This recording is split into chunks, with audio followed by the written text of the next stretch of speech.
আসসালামু আলাইকুম রহমতুল্লাহ। প্রিয় কুয়েত প্রবাসী ভাইরা, আশা রাখি আল্লাহর রহমতে আপনারা ভালো আছেন। একটি গুরুত্বপূর্ণ তথ্য দেওয়ার জন্য এই ভিডিওটি করা।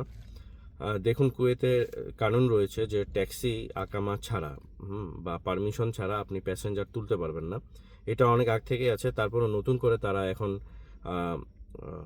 নিউজগুলো করছে, এই খবরগুলো প্রচার করছে যেন মানুষ এই নিয়মটা লঙ্ঘন না করে।